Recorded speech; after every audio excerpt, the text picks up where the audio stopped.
Mouvement de grève dans le secteur des transports, le ministre de l'administration territoriale Paul Atanga-Ndji tente de désamorcer la bombe. Le 13 octobre 2023, il a réuni dans son cabinet les responsables syndicaux qui avaient adressé un préavis de grève en date du 5 octobre 2023 au Premier ministre, chef du gouvernement.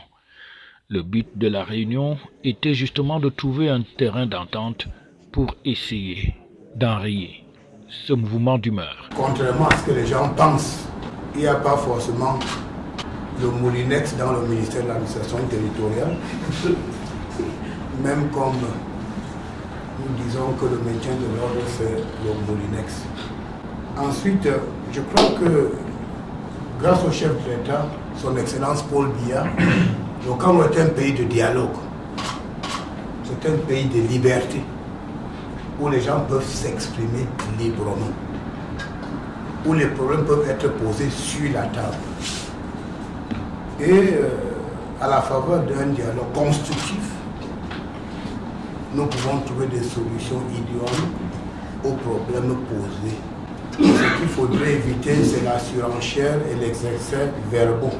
Nous devons rester proportionnels, nous devons rester conciliants, nous devons être ouverts dans les discussions.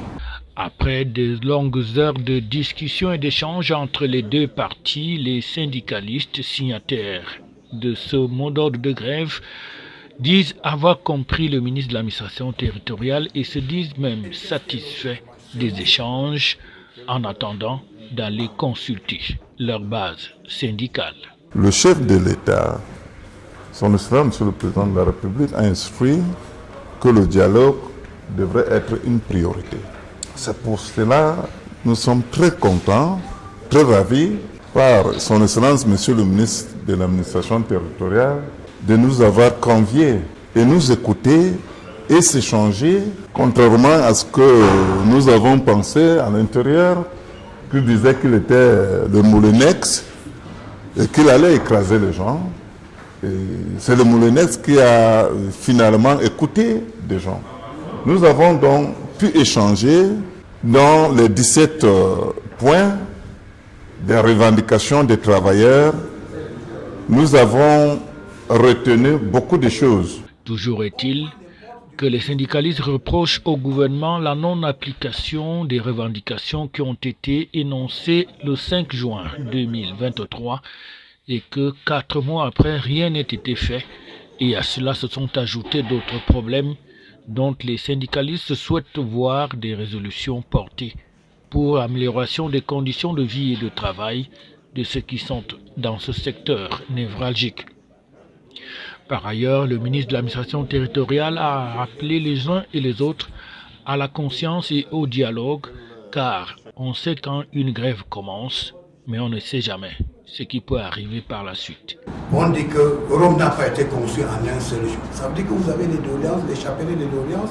Les autorités républicaines vont étudier ces doléances et ils vont vous donner un calendrier. On peut faire ceci en 2024, en 2025, en 2027, ainsi de suite. Alors je crois quand même que ce qui vous a gêné, comme j'ai dû comprendre, vous dites que bon, mes collègues, vous n'avez pas été reçus, mais maintenant je le fais parce que je vous tiens un langage sincère. Une grève peut déboucher sur le désordre.